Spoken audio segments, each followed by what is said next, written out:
shit is layers, ho. Yeah, say they keep money, but I can't tell, ho. Yeah, keep running circles around the snail, ho.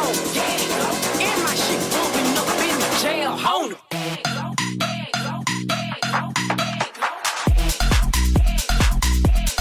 What's up, baby? Welcome back. Let's get it. And my shit bumping up in the jail, ho. What's up, LuxAlgo Live? My name is Jake, and welcome back to the LuxAlgo live stream. Like always, I appreciate you being here. Y'all know the drill. Let's get it. We'll be back. We'll be going. Stomp a little pussy, ho. Get some shell talk. Yeah, slapping rap bitches and making bail, ho. Yeah, two-tone Cartier, match the nails, ho. Yeah, no competition. These bitches fail, ho.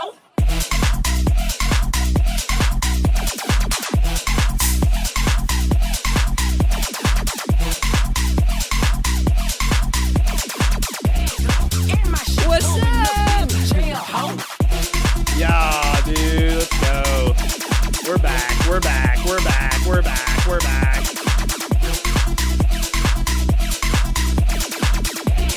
Lots to go over.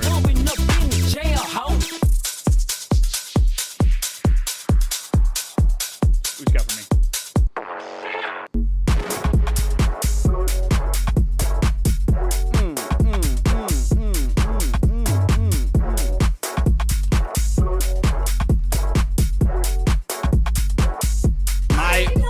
I was about to go live and my whole breaker just popped. Everything went dead. Like literally, I was like seconds from going live and everything just died. It was great. It was great, man. Whatever. What's up, Adam? How we doing, man?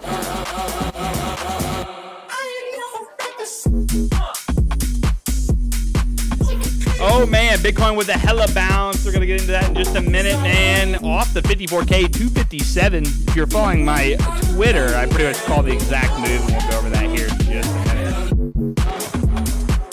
GME earnings tomorrow after hours.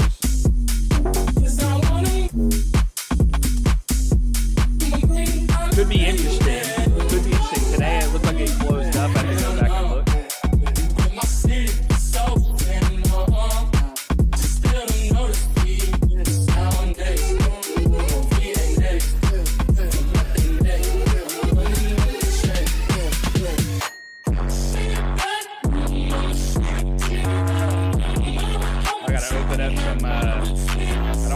I want to open up the trading dashboard. Thank you, thank you, thank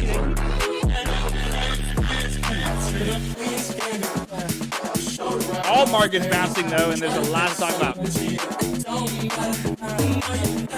About to get into it.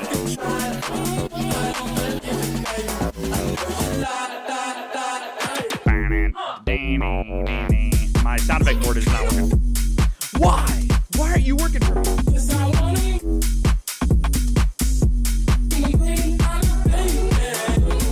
What is up? Welcome back to the LuxAlgo live stream. My name is Jacob. Like always, I appreciate you being here. We're gonna get that music turned down. We're gonna dive into the charts here and see what we see coming up later this week, as well as into this month, man. Happy Red September. If y'all don't know September, then it's usually a red month. So get ready to bleed. But we've been bouncing back quite nicely.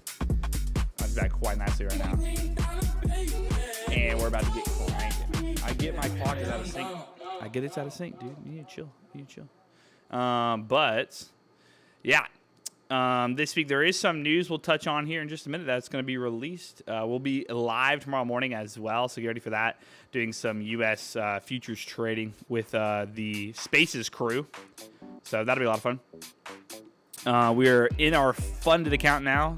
Today was a pretty good day. I posted on my Twitter too if you want to see anything on the U.S. futures analysis side. This is the right one, wrong one. This is the wrong one. We'll go over some moves today. I'll just leave that there. Making sure we got everything pulled up here. All right. Yo, what's up, Mickey? We're gonna be. I do want to touch live with Mickey here soon as well in the LuxAlgo Discord. So we will. He does a live stream every morning over there. But yes, sir. Let's get the laser off. Is the mic like peaking weird? Does the mic sound weird to you guys? Hold on, let me reset the. I'm praying the computer doesn't die again, to be honest. Everything, like literally earlier, as soon as I booted everything for the stream up, it just crashed. Stream Deck. You heard me, right? There it is. That's right. I need all my sound effects, baby. Yeah, that's what we need, brother.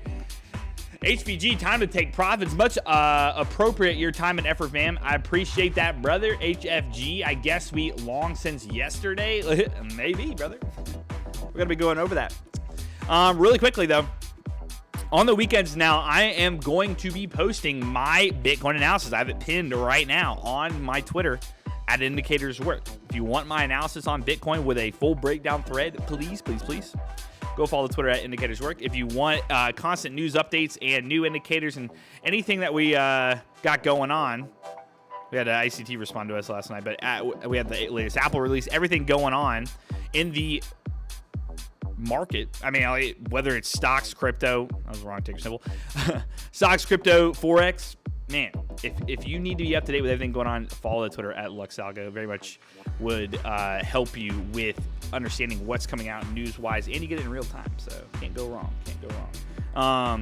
But I will say, here's our Bitcoin analysis from Saturday or Sunday morning, yesterday morning. I pretty much posted saying, hey, what are we going to get this week? All right, so here's what our weekly breakdown was, okay? So the weekly breakdown, first off, if you guys don't know, September is for the Bears, not the boys. It's for the Bears. This is like typical September style trading. Bitcoin, as you can see, in 2021, was up 13.5%. That was after the halving. And then shortly after that, 22, 23, we started seeing a similar correlation with the U.S. market. Now, this September so far, we're down 8.73%. Not as of today. That was as of before the weekly close. So again, we've been seeing a shift in September price movements on Bitcoin. Now from there, we discussed now we are very bearish on the weekly chart. We think potentially, or I personally think potentially, we could drop down to the 48 to 45K range if it were to fully close and can create a sort of daily downtrend that I am breaking down right here. So in this daily downtrend, we said on Sunday morning that we had a breaker block sitting at 56 to 58K. That's it right here. Here's your 56 to 58K breaker block right there. Beautiful breaker block. We were down here at 54K. Okay. I said, hey, you know what? I like a potential bounce back to 56 to 58. Okay. 56 to 58K. If we get a weekly close over the 54K. It just so happened on that weekly closure price, we had it right above 54K. It was about 54,800. Right, so we got that, and then going right into the next 2 days, we had about a 5% move from that exact low, from that opening or closing price on the weekly, 5% move. And again, now that's what we're watching. I'm watching between 56 and 58 off that breaker.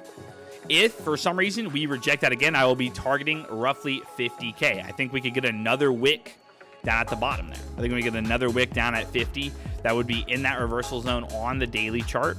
Okay. Which we've wicked twice and have very aggressive bounces off of. So I think we can get that weekly.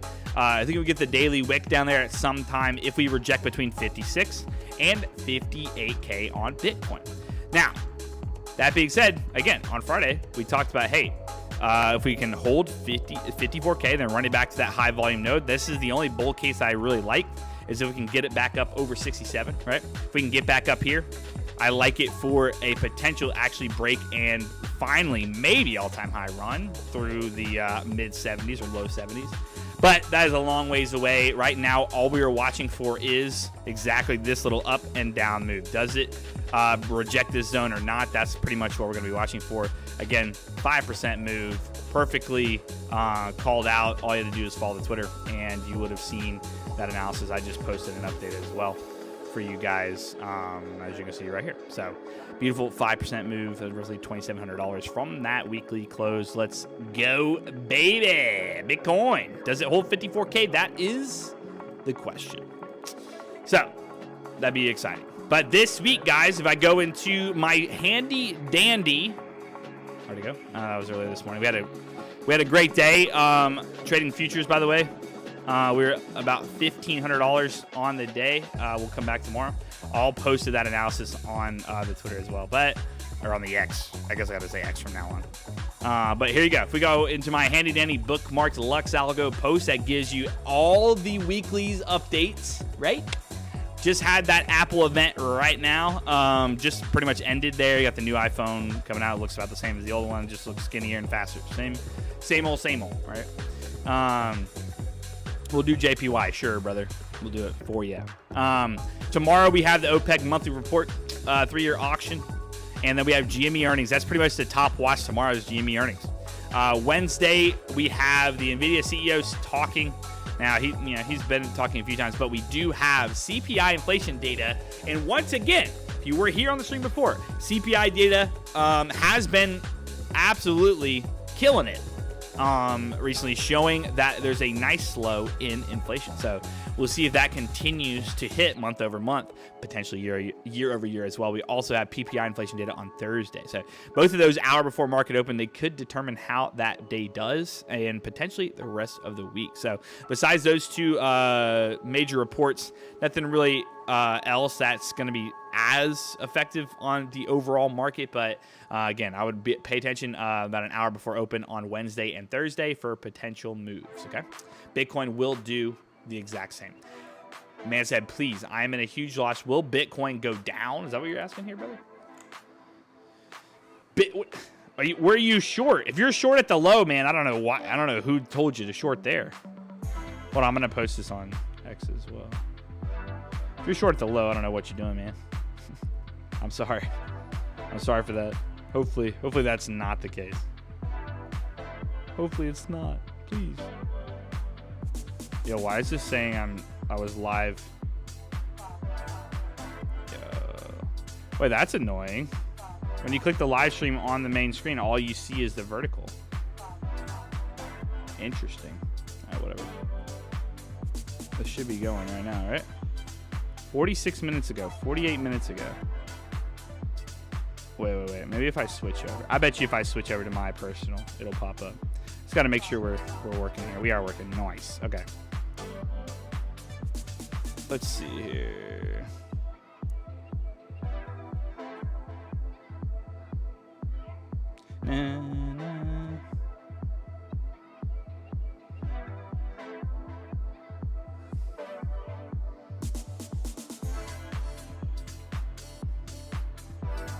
But how you guys been? Hopefully you've had a good weekend. Football started. And man, I couldn't be more excited. I kind of wanted to look at some football stuff here if you guys were down for it. It'd be kind of cool. Maybe something new we do since football season's back. But somebody. All right, bet. Who is your team, Jacob? The Titans. I don't want to talk about it. I don't want to talk about it. It's the worst. You know, they give me a little bit of hope when we change up everything, but then Will Levis goes in there and just completely just throws the game away. Is CPI forecasted low at 2.6%, previous 2.9, which was below forecast 3%. Yeah, so we finally hit the 2.9, which is last. If I haven't looked at the forecast.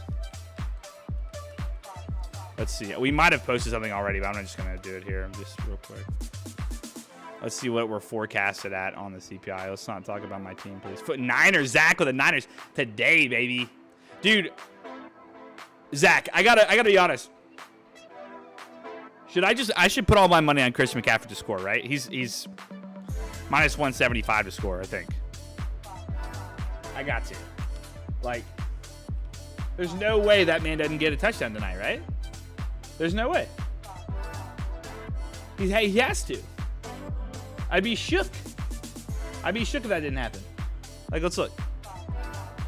There's no way that he doesn't get in the end zone tonight. Like, and the fact that he's not minus 200 odds, he's 170 now. So literally, he's gonna pay half your money. 600 pays what? 300, 350. So a little bit more than half whatever you put up. I mean, that's like a guarantee. I feel if you have a boost, you can maybe boost it to plus. But man, that's like free money. We'll see. If that doesn't happen, I would be shook, to be honest. All right, so, what would you say this week? CPI. We got CPI Germany. Okay. Nope. Don't need that. Man. There's our CPI. We got 2.6 forecasted. You are correct. Year over year forecasted. You see the nice little downtrend we've been having on there. We had the 3 forecasted 3.1. Then we had the 2.9 forecasted was 3. We had the 0.2 month over month. This was on track. The last one was 0.01, so it missed, which is good. It would be nice, but year over year is going to be the more important thing. Let's drop it down on me. You feel me? 2.6 would be huge. Let's see if we can get that. They have him listed as questionable. Yeah, but then they're going to just freaking throw him up there. If he doesn't play, fine. No, I'm not taking Breece Hall. Nah. We'll look at this in a minute. That'd be fun. Bitcoin balance at what, bro? We just had a mega bounce off 54K, brother. Mega bounce. If you're just now tuning in, I appreciate it. But every on Sundays now, Sunday morning before the weekly close, I don't know why that went away. I see now. I will be posting my Bitcoin analysis, and I posted up here on my Twitter at Indicators Work because, guys, come on. We all know indicators work. Come on. But I pinned it here. This is my Bitcoin analysis on the weekly. Right now, odds to go down to retest 48 to 45K are there. That is very probable. But I will say this was the bull case on the daily. We look for a bounce up into 56 to 58, reject, then go lower. 50K is going to be that downside target first. See if we can get a wick into one of these reversal zones. But for now, we were talking about how if the weekly closes over 54,000, you're probably going to move up to 56, 58. I posted all on my Twitter on Sunday morning, and we resulted in a 5% move so far. So let's go. And obviously, you have very, very nice bullish divergence triggering for a second time now. So this area is going to be a big area to watch. Let's honestly jump to let's jump to the big charts and get going here. Lux Algo products are mostly repaints. Well, we need to work on the English a little bit there, but no, not a single premium indicator repaints. We have maybe one repaint that is a free indicator, and if you are, also I forgot the music is so loud. If you guys want to know if any of our indicators repaint, well, guess what? We are very transparent with which ones do repaint. Now, if you type in the Nadara Watson envelope and you click it, which is one of the free ones that does repaint, and you go over here and you go into, where was it? Was this the right one? Let me see. Because this one does repaint. Was it this one? There's a massive warning on there that's showing that it does repaint. But this is literally one of the only ones that does repaint. I think it's in the you read it under the about this script. But we make sure to, this one's non-repainting actually. That's cool. Then there's the repainting. So we make sure to clarify 1,000,000,000% if any of our indicators do repaint, we will let you know. I promise you. Okay? So if you don't understand how candle closure indicators work, well, then that you don't understand any of our Lux Algo indicators. Repaint is just if it adjusts. Like if the indicator, so as if like if there was an order block here, right? And then it like moved to here or something. Or like this order block at this level shifted to this candle based on the new data or something. It all comes down to how candles close. So like a signal here, like if on the signals and overlays, right? Let's pull it up. I'll get my signals on the signals and overlays. Let's see, we got 11 sensitivity and bring it down. So like what he's repainting would be like if I were to right now, like let's say in a minute, this thing comes down here and makes a bigger trend. This candle, let's say, jumps up to that higher, or this 4 signal jumps over here because it looks better, right? Now it's like these candles are based on whichever, or these signals are based on whichever sensitivity you have, right? This is 11 sensitivity, which is the optimal sensitivity. So I usually adjust it to optimal, and then it will give me, based on the last, I think it's 250 bars. Let's see. Should tell you. There you go, 250 bars. It'll give you the new optimal sensitivity. So you adjust it, and then you go according to the latest price action. Now you can put it on autopilot so that automatically like gives you the best within those 250 bars. But well, it doesn't automatically based on the current 250 bar reading. It just does its own, whether it's mid-term, short-term, or long-term signal sensitivity, the best of those three different ones. That's in the autopilot though. So these don't, it's not adjust sensitivity automatically. It's just giving you the best short-term sensitivity, the best mid-term, and the best long-term sensitivity, if you were to do that. But it does not repaint. It just happens to give you that signal on candle close. What do you feel the safest market to trade? I don't think there's a safest market to trade, man. Yeah, what is up, ma'am? How you doing? Let me this light getting warm here. I'm gonna take a stand.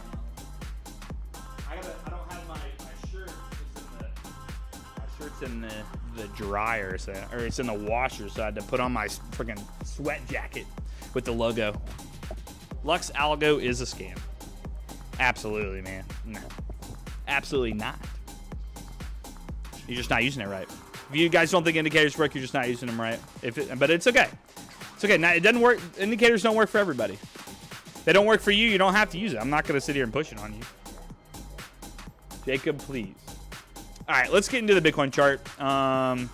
Pretty much went over it already, but let's see. This is a buy the rumor, sell the news Trump-Harris debate, right? Let's see here. You know, that's something that we really need to talk about, actually. So the last election was in 2020, right? So the problem with 2020 is we were just recovering from COVID, so it's not the same. What we need to do is, okay, what we need to do is we need to go back to the 2016 election before Trump was president. All right, that's the first thing we should do, and we'll do that on the ES. We could do it on Bitcoin here. Actually, let's do that. We're going to start off on Bitcoin and do that exactly here. Let me make sure I have the right one that I want up right now. What's this one? Yeah, this one. Blocks towards the right. That is the price action concepts indicator, man. That's probably one of my favorite ones, and I'll show you a trade that we had today that was pretty awesome about it. What do you think about ICT? Dude, ICT is great. Again, guys, we have nothing against ICT or anything. Like, he's built his own system that's very profitable. A lot of people use it.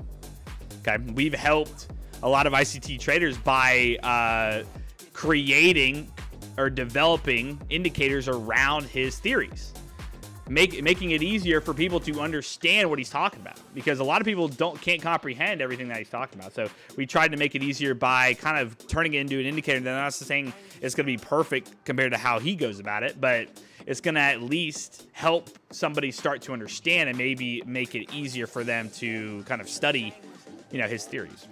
But again, for us, it's more so, guys, there's trading is different for everybody.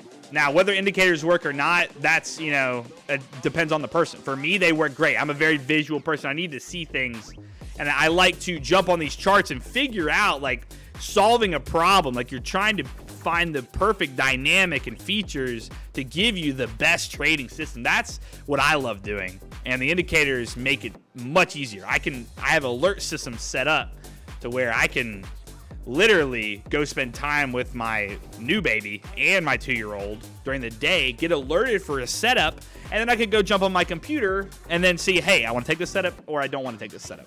That's the best part. I can jump on the charts 15 minutes before open. I can see what the indicators say, and then I can go from there.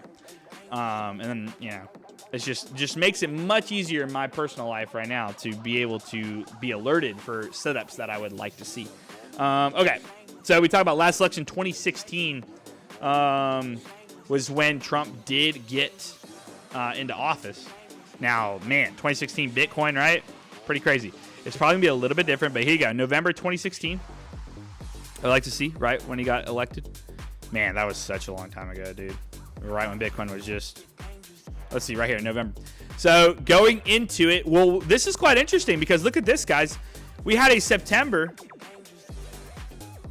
You gave me a new view. I totally agree with you. Dude, Fish, I appreciate that, man. Again, I'm not here to push indicators on you. I'm just here to show you how I use our indicators. The only reason I ever connected with Lux Algo is because I was a user. I was a user and I loved it. I loved especially the guy who develops it. The guy's incredible. He's a really smart dude. Takes all these concepts from around the globe and builds indicators based on these theories to help people understand them a little better. Like the Elliott wave. Like, I couldn't tell you what the Elliott wave is, but I could throw an indicator on it, read about what the Elliott wave is, and then I could 100% probably trade it by the end of the day and learn it twice as fast because I had an indicator to help me along the way. Now, I'm not going to say that it's 100% going to give you the best setup every single time, but it's at least going to tell you and help you learn how to understand what an Elliott wave might be. And that's, just another straight trading style that people, another theory or whatever. There's 100 of them. But in this case, I've liked our premium ones because I found a system that's really worked for me, and that's what it comes down to. Okay, so real quick, though, this is what I meant. 2016, we had September, right? September, we had a pop after a sell-off. Not what we're getting now in Bitcoin. But I will say we did get quite a bit of consolidation in, this is a very low price, but this is back to the previous election before Trump. Trump takes office, obviously in November we get a bigger pump here. And then again, honestly, that's pretty insane. That's a pretty insane spike. Now, I'm not going to say that's going to happen with Bitcoin. I am a Bitcoin maxi. I do think that Bitcoin could hit 200K. I 100% think that could happen soon. I've been watching Bitcoin forever. 2016, I think, was like maybe the first time I bought Bitcoin. I had to go back and look when Bitcoin was like right at it, around $1,000. And I would have to look. So that would have been 2017. In high school, in 2013, 2014, in high school, I heard about Bitcoin, but I looked at the price. I was like, this thing is expensive. Now, little did I know we'd be trading at 60K. But again, here's your Trump election kind of period. A little bit of consolidation and then pump after the election. Good sign for us potentially here. Consolidation. This is very big price moves, though, compared to what it used to be because a lot more people trade it. Okay, so in this case... do you get all these indicators by subscribing to LuxAlgo, the different tiers? So if like somebody just asked if they wanted the price action or they like the price action concepts indicator. Now, the nice part is we do have a base level tier that is just price action concepts, and that is probably the most popular one right now. Besides signals and overlays, that's been around the longest, but price action concepts is probably the most popular one. Now, I will say, if you like this indicator here with the volume and all that sentiment and everything, that is absolutely free. It's called the money flow profile. This is one of my favorite. Again, it's just a volume profile. It's going to help you identify very high volume nodes, right? And something that I always watch for with trading. But again, guys, we are in September again. Usually September is very bearish. But in this case right now, for Bitcoin on the daily here, I'm watching this zone right now, as I said on the Twitter, 58K down to 56. We're already above 56. In this current state right now, we're still in a nice bearish trend. Now, we are trading above that reversal zone down here. So I do think, again, with this current structure, we could have a high probability of rejecting, coming back down into this zone. Now, the zone I was going for is about 50K there. Give me another wick similar to what we've had here on Bitcoin a few times. So it'd be nice to get another wick into that reversal zone. I do like that the reversal zone is doing kind of this U formation, right? There's these U's here. Usually what that means is it's not in a significant enough trend. You see how big like a trend like movement is on the reversal zones, right? So it's not in a big enough trend here, meaning it's consolidating. So if we do get another touch of 50K, we could 100% buy it again. But like I said, see some buys, jump back in. But like I said here on my post from the weekend, if I go to the weekly chart, let's do that first. There's a few things, right? We have a interesting breaker happening from this 47K area from a previous swing lower high there before it ran down into the 20s again. That was, a head and shoulders as well. But we broke through that. We also do have an imbalance still sitting here that has not been filled. So we have a weekly FVG, as people call it, but a weekly buy imbalance here between 48 to 44, which is these highs as well. So I do think if price were to actually sell into that area, we would probably get a decent amount of buyback, if not a huge wick like this on a weekly candle. But the reason I kind of like this thing down to that area is mostly because this oscillator. The oscillator has flipped into bearish money flow, right? See, the last time we were in bearish money flow, we did have a slight pullback, but it was holding lows. If this thing increases a little bit more and we get another bearish weekly close, aka this next week, I do think we would retest kind of this zone here, which is the 48 down to the 45 level. Now, I will say the weekly is already bouncing quite nicely, which is a good sign, but it is Monday. Monday tends to have those high volume moves and then can kind of fade the rest of the week. We'll see. The nice part about the daily, though, does have bullish divergence happening here on the daily lows there, with a lower low on the daily candles. But in this case, again, we're still in a bearish trend, but it's not like you can't trade in between. So one thing everybody needs to understand, when you see anybody giving you daily or 4 hour, I wouldn't go lower than 4 hour, but 4 hour or daily or even weekly analysis saying, hey, I like us to go back to 56 and then go lower from there.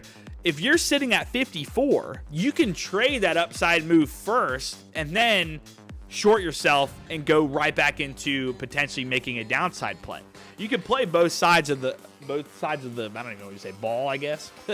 But in this case, you can literally play the upside versus downside. That's what we did today on the ES, and I'll show you that on the futures chart here in a little bit. But again, if you think your odds are stacked to kind of make a quick move off of a certain level to one side, but you inevitably think it's going to end up going much lower, you can take a nice small little trade if it's something that you like doing, like a day trade, and you don't want to hold it kind of thing, that you could take into that first level that you're looking for. So you can kind of double down on a potential trade opportunity that eventually is going to pay out big because it's the opposite direction. All right, so yeah, we're pretty much testing these lows as clean price action goes. You have a nice potential. It was a nice try to bounce off of here, but I will say this thing had a higher low, set a higher high, and then broke that recent lower or higher low there, which is usually a very bearish sign. The minute that broke, you had that nice leg down. We're bouncing back up. This would indicate a very nice area as well. The 50% retracement does line up at 58,848 here on the daily for Bitcoin. It's almost the top of that breaker block. If we were to wick that and close back in the 57s, I would still stay bearish. I do think we could potentially rally back to 58K, but for now, my first target would be the open close low, dead center of this order block, really, or breaker block, around 57,500. I would look for that here in the next few days, if not today. And also, look what else here we do on the 4 hour, have a high volume node sitting up here at 59. We also just expanded into that reversal zone. Makes sense why we kind of bounced off of it. The 4 hour reversal zone on Bitcoin has been quite clean recently. As you can see, extended there, reversal zone rejects, extend there, reversal zone bounces, extended there, kind of faded off, and then continued higher. Again, this is something I do want to tell you guys if you do trade the reversal zones, okay? And one reason why I 100% love them, because you actually can identify whether or not they're a good reversal zone play or not, because there's a few things you can look for. Also, you guys can hear me well, right? Versus the music. I can turn the music down if you want me to. Let me know. Either way. So, as you can see here, this reversal zone bounce had a nice little rally up. Now, from here, sounds fine? Okay, cool. From here, if you were to, let's say, buy the escape or kind of buy this pullback, they about a 2% run, right? So the way to go about these reversal zones, in my opinion, is see how quickly you get a bounce back, right? V bounces happen all the time, especially on Bitcoin. They do happen all the time. See how, notice here, this thing on the 4 hour literally dove into 58K-ish. And then wicked back up. You had almost a nice, really aggressive hammer there. I would, some people could say that's an engulfing, but it's not even engulfing because it didn't take out the highs. But this little bounce back here, giving you an indication that it literally took out those lows, closed back up inside a reversal zone, means this volatility to the downside was a little too aggressive. So it's probably going to need to get bought up again before it goes lower. Same here. It immediately starts heading back. That's usually when you want to do it. If you look here, price, in this case, immediately starts heading back, and then it does bounce back. That one 100% would have probably been one where you would have thought, okay, this could have been a good play, but it wasn't. But what I'm talking about here is this one actually would have been a failed move here, because that's actually a pretty clean wait, where's my I keep reading, I have a Mac and a PC. It drives me nuts. So here, this one actually would have been kind of a bummer because this thing did try to make that V-bounce. Either way, I probably would have wanted a 2-candle setup versus a 1-candle setup. 2-candle setups are way better. This is a 3-candle setup. But my what I'm talking about here is when they slowly fade like this. If they slowly fade off of a reversal band, it's not really worth it to potentially look for it because it could be bull flagging, right? There's your bull flag, extends again, doesn't really revert. Fades, fades, fades. Now it's trading sideways in between here. Comes back down here. You want candle closures inside, and there you go. There's your aggressive pushback, and then massive engulfing candle here. Beyond extended in that reversal zone, comes back through. Here, I wouldn't have taken that. Similar situation, but in here, again, this here, you have a bullish hammer. Now, that's an extremely bullish candle. But it was also in a reversal zone, giving you that double bias. And if you go to the daily chart, as I stated already, you had an open close level right here on the daily that we had price close over again. And also on the weekly candle, it actually did not even retest previous week's low, which is a really strong idea. So going even from the weekly down to that 4-hour level, seeing that inside a reversal zone as well, playing out with a very nice bullish hammer there, you pretty much were stacked for this potential bounce back. So it's looking really good. I will say these high volume nodes can pull it. So let's see if volume can get pulled back to that 59K level. Now 58K, I think we're going to struggle because of that daily, but there's a lot of volume sitting up there at 59, as you can see here. This is 2 nodes there. It could start at 58,500. Let's go there. Okay. Did you want to enter short? No. This is the, if you're talking about the reversal zones, that's the signals and overlays. High volume node is the money flow profile, and price action concepts is the order blocks. Let me do this. I'm going to pin both of these. People always ask. Vote for Trump or you ain't a day trader. Absolutely. At this rate, man, I'm not very political on here. Usually, but like some of the things going on with the Democratic Party is just weird to me right now. It's just very strange. I'm not a fan of either. I am more conservative, but I'm not a fan of I'm not as much of a fan as of Trump either. I don't like either candidate, honestly, but if Trump's the obvious choice right now, it's just the other party is just ugh. I don't know what's going on. All right, 59K though, going up back to that level would be the overall push. It's hard to. I just don't know. I don't know. It's hard, man. There's just some weird things going on. I can't wait till the next round. I can't wait till the next round of. I need to refresh this. Also, new update. New thing in TradingView, which is really, really cool, is you can click this refresh wheel. There's an update available on your indicator, and then update the latest version just like that. That easy. It's awesome. But yeah, now I can't wait for the next round of candidates. After these 4 years, let's just move on to the next set.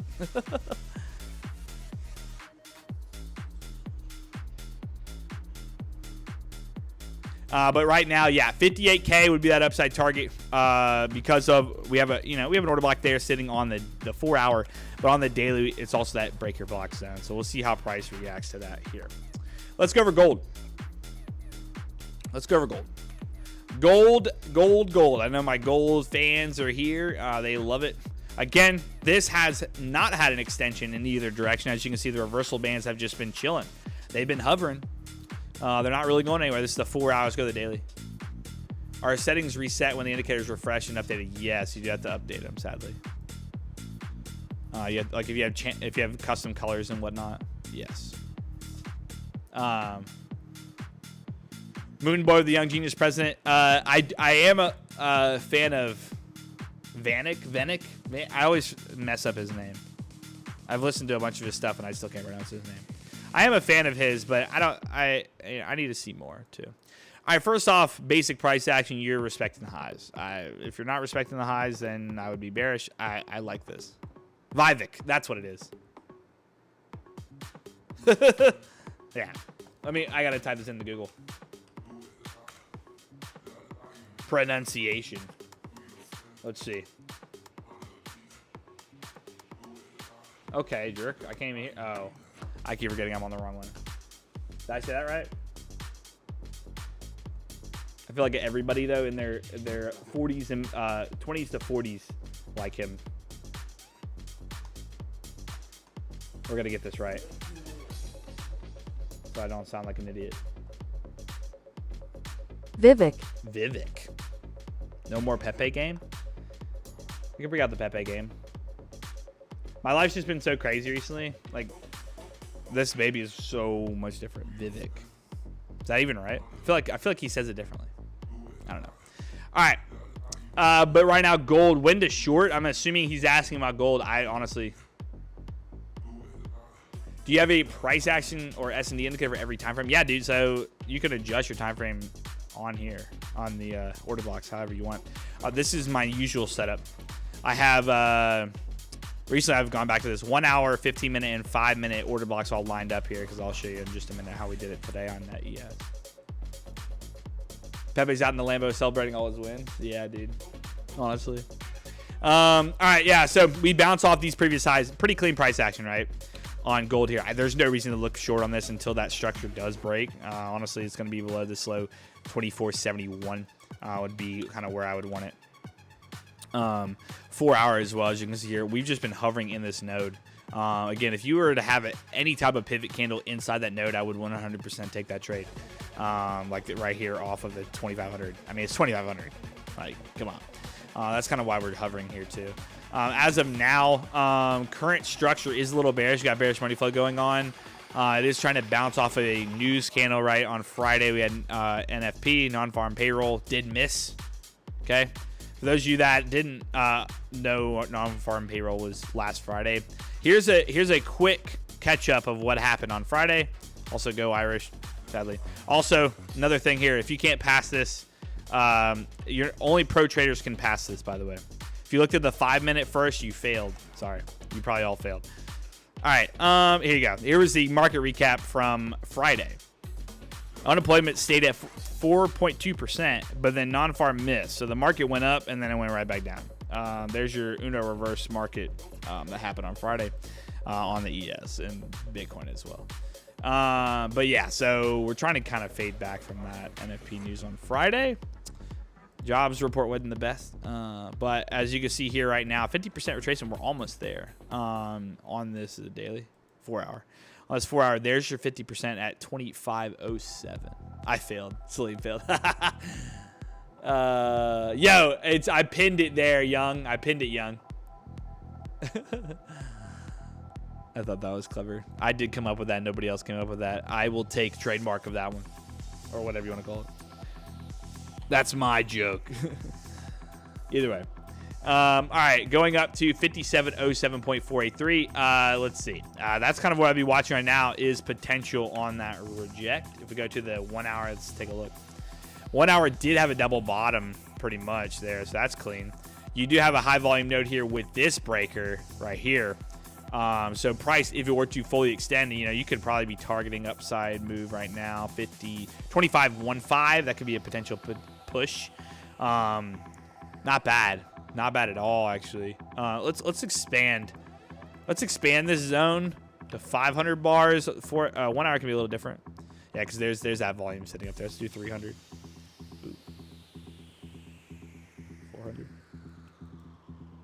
There you go. 400 is good. I'll do 400 bars. Okay, so good. All right, volume's still sitting low. 500 kind of moved up a little bit. So again, though, as you can see here, there's a massive block of yellow. This massive block of yellow here between these two order blocks usually indicates it's probably going to just trade between those zones. So right now, your odds of it going back to that 2515 are probably pretty high right now. And it's above the high volume node. See how it continues to trade over that. Let's go to the daily oscillator. Daily oscillator is pretty good here. It is kind of in a downward move, but I'm gonna be honest. I rather if I'm gonna look for an upside move on gold to the 25.15 level, it's gonna have to break above that 50% retracement off this 4 hour level. It's just gonna have to. I would need to see a clean break above that. Otherwise, it's just still in that bearish structure, and we're bearish on the 4 hour, and we're looking bearish on the 1 hour as well. Even with that double bottom, it's about to peak up here, which could, it could again flip back. But I do think that gold might do something like this as well for now. It could come right back to this zone first and then make that move. So we'll see where it's at. But again, it needs to kind of rally back through that 50% retracement first. Okay, so we'll see. That's gold. My normal chart there. Let's go back to stream. Again, though, holla at me, Solana.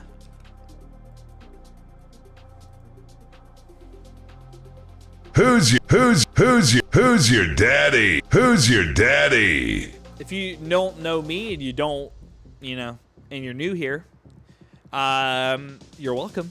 No, I'm just kidding.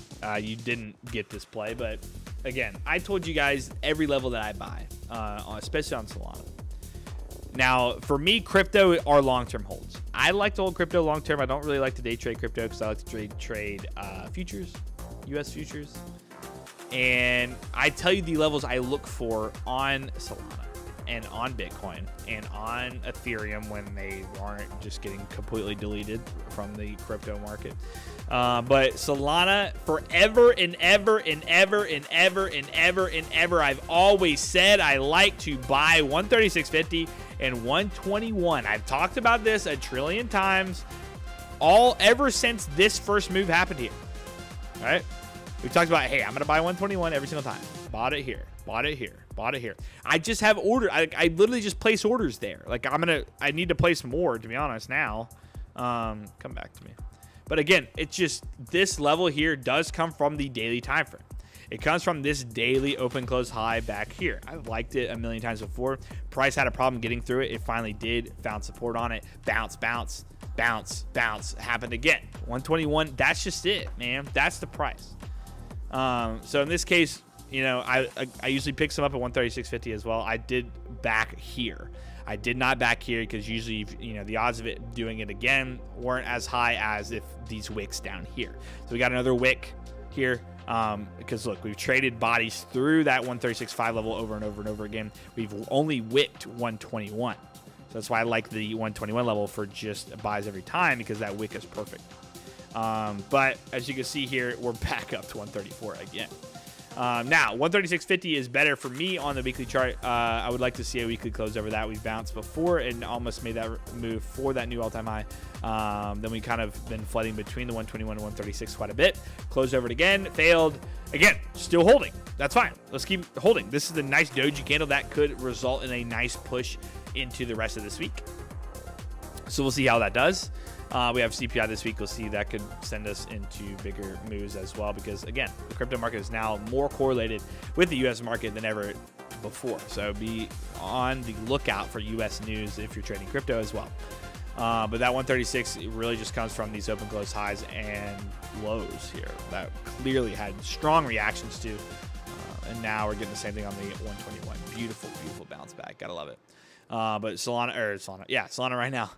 We got a node sitting here, 144-ish. That's what I'd be looking for on Solana. 144 move up. If we can break through the 136.5, 137 area. Let's go to Ethereum. I mean, let's see. Is the 200 bars same? Probably not. 200 bars up there. Let's go 400 then. 400 though, either way. If you expand the volume, right? And I go to like a daily time frame. Settings for money flow profile. I keep reading they are a little different. So I take off all the average traded nodes. I just drop that sense because it kind of filters out everything. If you take that off like this, you start to see significant areas of low volume and high volume, which I really like. I have this at 70%, and then 95 heat transparency. So that's why I said you'll see these little tiny nodes down here, but like, again, 7 billion, 4 billion is still a lot of volume there. So those are good target points. I'm from the US, man. If that's, I don't know if you're asking like a specific state or anything, but I'm from the US. I'm kind of curious. Let's put this back to 500. Same level, a little lower. 500 gives us a little bit more volume there. Okay, so in this case, 500 there, as you can see, pulled it down to 1881. Now, I will say that I do like the default on this. Usually 200 is what I go for. I only will do adjusted bars if needed. But let's look at the daily here, because the daily, what do we see? We see this blue line across here. Guess what that blue line is? That is bullish divergence. We have officially confirmed bullish divergence right now. That was on Sunday's close. So we'll see how Ethereum does from here. Now, again, this one's the one that's been the lagger, right? It has fully come down and almost touched this previous breaker around 2K. I think 2K would be a huge buy, but I will say off this open close high here, look at this. This is why I love open close highs, especially on a weekly.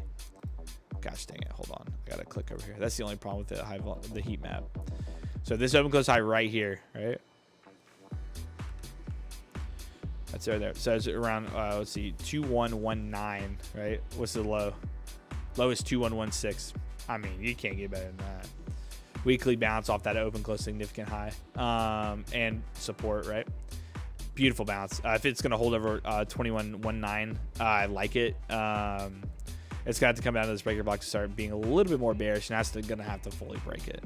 But again, here, similar situation. You had a pivotal move off this open close high of 3,500 on Ethereum, coming down to this low. This is quite a big extension on a weekly. This thing is almost fully extended on the weekly chart, which is honestly pretty good. If we go to the daily, though, let's go back. You have that bullish divergence trying to set up. So I honestly wouldn't like this thing to be fully bullish divergence until it breaks a swing point, which would be up here around the high of 2564. So let's see if we can get a nice break up above 2564. In this case, though, I do like the fact that this, again, Who's your daddy? you were on stream with us, and you've been on stream with us over and over again. We talked about just this basic bear flag that was forming at the lows, and it happened to, again, take out those previous lows, 2,500, 2,400, almost going as low as 2,119. I think the low was 2,150, so almost 2,100. But we plotted this bear flag over and over again. We had this big breakout pretty easily, which is good. So again, it's just very clean price action. There's not really much to talk about there other than how clean that was. You had a bear flag here on the 4 hour as well that rejected a breaker and a high volume node. Notice here, if I were to, this is 200 bars. Honestly, that was all this price action, right? So this takes out this low, right? Now, for those of you that trade buy and sell side liquidity, stuff like that, you pretty much had your setup, right? You had a takeout of these highs, right? You had to take out these highs. Takes out the highs, and then it immediately reverts and takes out the lows, right? Takes out both sides of liquidity, and then immediately bounces off a reversal zone back into a what? High volume node. High volume node here, which is from here. This is your node box, right? From that consolidation. Oh, I need a box. Right here.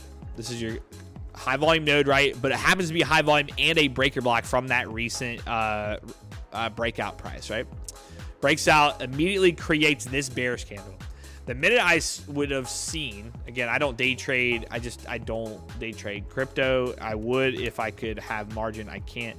I thought about trading crypto futures. They're just not there yet. They're getting there. They're spotty still. Now, if I would have seen this candle right here, for one, you broke the trend and rejected off this breaker block and high volume node. After sweeping upside liquidity and downside liquidity, here you go. You reject here. If I would have seen this right here, I would have taken a short. There you go. Boom. I would have taken it right off of this close. Candle close there, stops at the highs. I would have targeted these lows. That would have been a 1-to-8.5 ratio. Now, obviously, if you're not holding runners, I don't know what you're doing.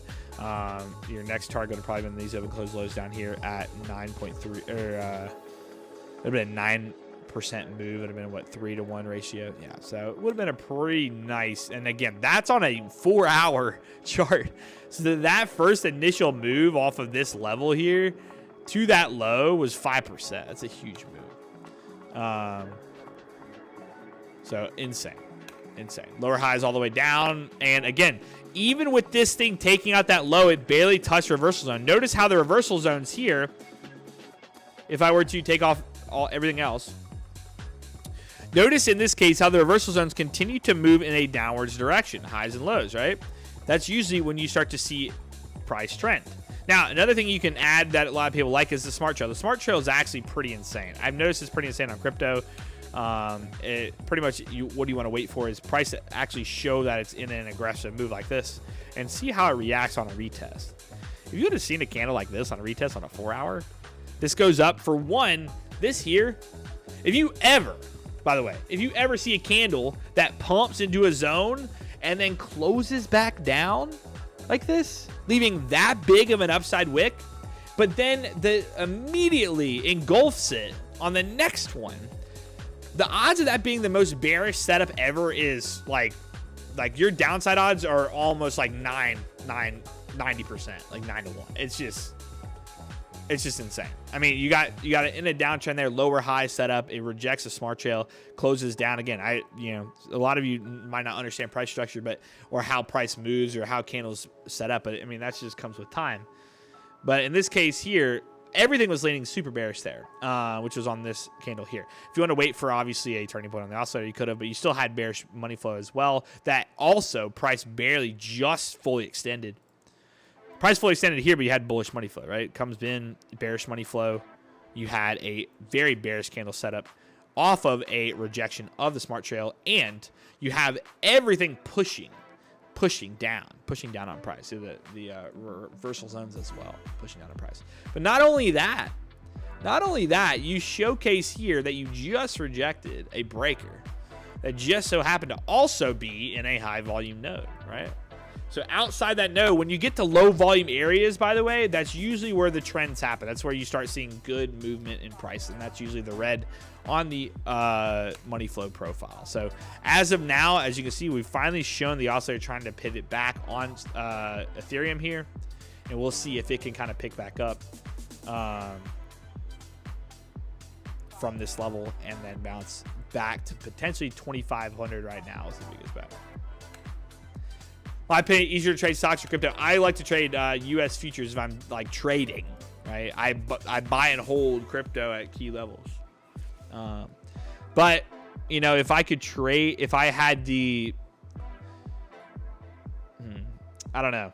It depends too. I don't have enough time, so I need something that closes. If I had the opportunity in the U.S. to trade leverage crypto,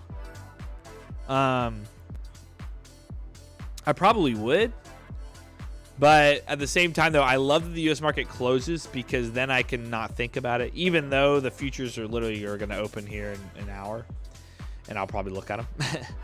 But again, I know they were releasing. This is big. So like they're starting to see more volume in the Bitcoin futures too, which I've thought about trading. But again, they open and close the same as any of the U.S.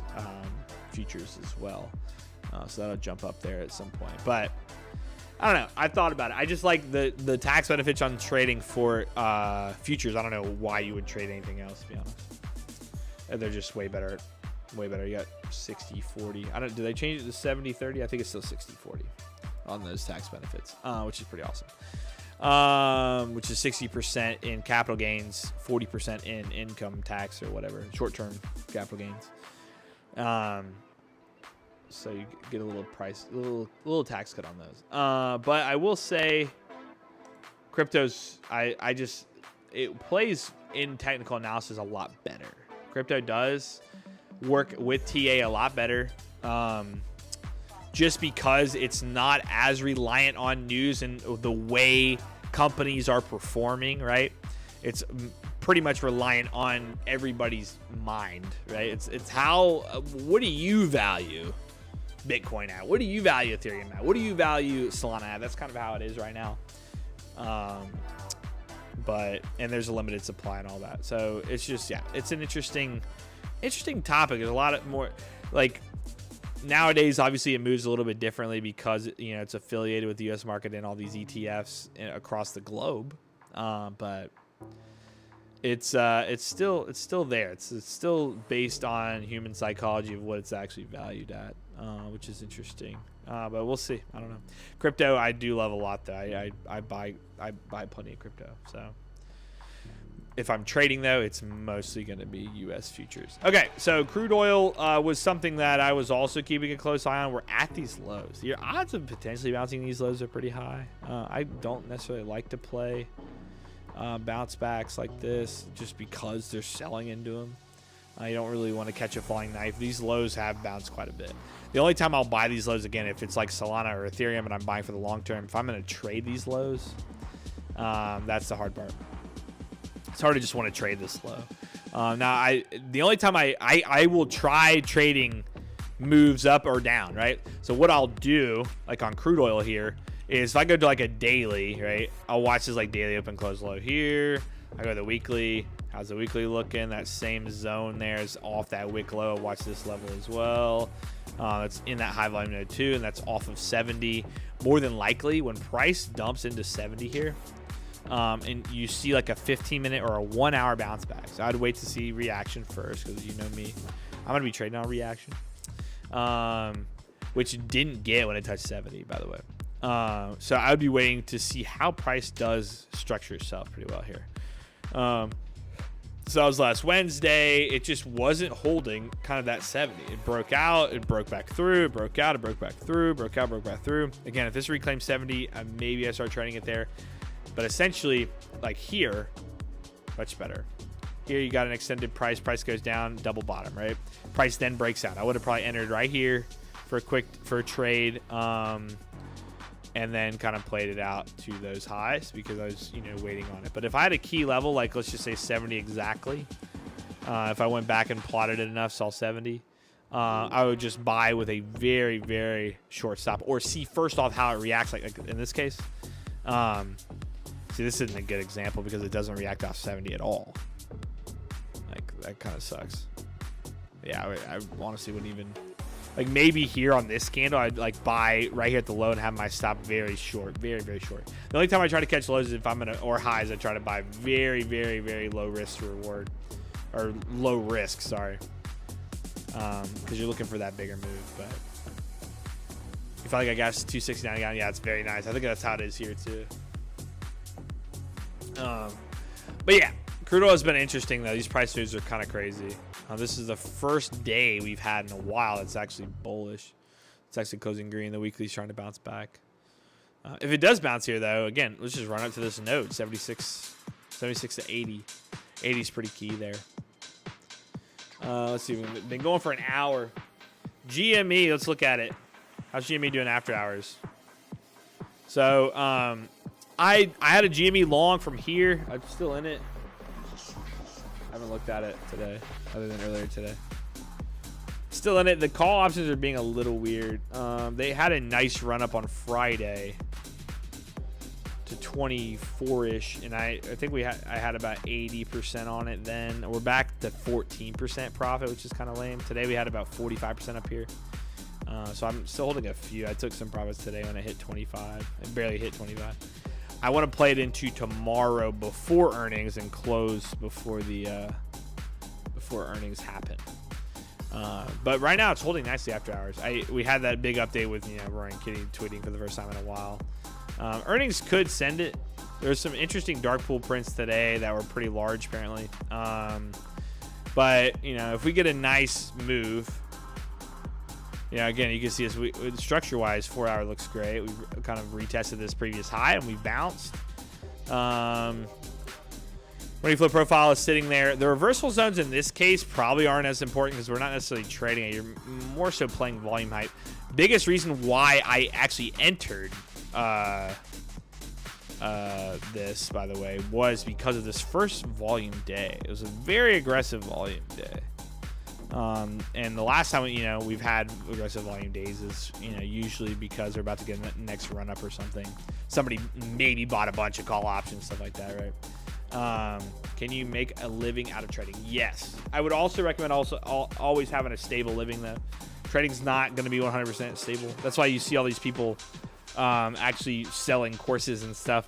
It is because they want to help, but it also, gives you that sense of stability that you don't have to necessarily make your bread from just trading, because then that's a huge pressure that gets applied to you.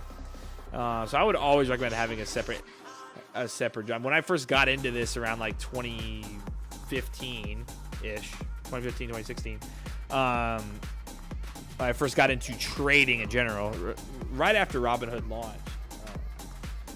is when I was like, you know, looking for potential moves in the trading industry. So, you know, I eventually was doing this with everybody, finding groups to trade with, and then kind of branched off, and Lux Algo started, and I fell in love with the visual aspect of it because that's me. I'm a visual person. I went to college for film, right? And marketing. And so like that drew me in, and so I was like, I gotta be a part of this. So Big Brain, what's up, man? Yeah, this is the YouTube stream. There is a separate stream. Yo, Willis, what's up? There is a separate stream as well. That is the widestream format. So make sure you tune into that as well. And since you're new here, everybody, kudos to this man. Let's give him some smoke. He's coming from the Discord. So real quick. Yeah. Welcome, brother. Which indicator do I use? I use the, man, I use everything. Nah, I'm just kidding. I use signals overlays, price action concepts, and again, let's go to the U.S. markets. First Pepe. Yo, Dame, what's up, brother? Good to see you. How'd they close today? Nice bounce. Yo, what? Hold on. How did that get away from me? We're gonna load this again. What? Did I delete that today? That's annoying. Okay. So if you guys do trade US futures, which I'll be back trading them live on YouTube tomorrow, guys. We'll be here tomorrow trading US futures in the morning. So make sure you join up. We'll be live on Spaces as well. Make sure you following, and we're live in Spaces right now, but make sure you are following the Lux Algo Twitter if you're not already. We'll be live in Spaces tomorrow on there as well with this group of guys. It's incredible traders. But I'll tell you who they are tomorrow if you join up there. But I will say that also on my personal profile, I post my morning analysis on what I'm looking at indicators work is my thing, by the way. When that wasn't taken, I was like, let's go. This is the best handle ever. Either way, I do post my analysis on what I'm looking for. 2 weeks ago, last week we passed a funded challenge. We were starting to trade that funded account this week. Today was a pretty good day, but I'll post my what I'm looking for, whether it's on ES or NQ. Sometimes I'll do both. Today was a good day. We're up 1,500 in the account. Actually, I think at 1,400 after fees or whatever, but up 1,500 in the account. Biggest reason. I mean, first off, if you just read the post, you know, Monday morning, let's start with the one-day chart. Discuss how we fully made 50% retracement like we talked about last week, which we did. Great start to a bounce, and we were already up 33 points after hours. So this was it here, right? 50% retracement on the Fibonacci from that recent swing point. We bounced off of, right, a very, very clean high volume node and order block as well before we made that kind of V bounce, and now we've retraced the 50%. That's why kind of today, dude, we on X. You ignore new subs. What do you mean? I didn't see a new sub. I don't get alerts if you're talking about the subs, by the way. My feed on Streamlabs says our last sub was Pattern Works, which was 4 days ago. I don't know why it doesn't update, but sorry. I appreciate you subbing if you did, brother. I appreciate that, Dane. But again, we'll be live trading US futures tomorrow, but I post my analysis in the morning. But 50% retracement happened, right? That was the biggest thing on the daily. If we dove into that 1 hour chart, we had, guess what? A high volume node, or sorry, a breaker block here, right? And then we had an upside target of 55.20, which was a high volume node on the 1 hour. Now we've just hit that reversal zone as well with a V-type shape bounce, like we talked about, which is what we like. So again, going into today, okay, I like to push into this area below 54.80 and then dump back down. I wasn't happy with your ETH post. When did I post that? Ethereum. When did I do that? Either way, we like to reject off 54.80, and then that push, potentially if it breaks out of that, we want to see off 54.80 up to 55.20. The 15-minute had a multi-level breaker block overlap, which is something that kind of I haven't invented that, but it's something that I really like to use. I don't know where my VWAP went, by the way, which makes me mad. I have to re-add that. VWAP is something that I would consider if you're a trader to always have, by the way. It's just something that's it's needed Oh, I think I hit it accidentally and went away. And something see this, something that's, you know, been traded forever. Now, if we go back to today's price action, as you can see, right?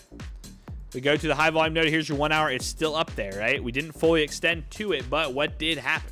First off, if we go to the back to the post there, and what I like today, first off, we like the bounce back. First, we wanted to get a move into 54.80 for a reject. Well, this morning on the 15-minute, let's see, opening price was right here. Am I in? Which one am I on? Yeah, this is about it here. Here's your 54.80 price was right here. All right. Price goes up to this exact zone, wicks it, right? And then completely dumps back to VWAP from there. So we had a very lovely trade off of that level, but it just so happened to come back to this previous swing low here and create a nice little bounce, right? Create a nice little bounce back. Now, in this case, that 54.80, which we plotted, you know, on our charts beforehand, if I can grab it right here, off that rejection, right? If that were to get broke again, if it would have went back up and break out again, it probably would have bounced and then actually made potential move through that to the upside. We got that breakout on the 15-minute. Then price just really held very well over that, actually. We had this breakout here, made a move back into, let's see, what was that high? 54.92.5.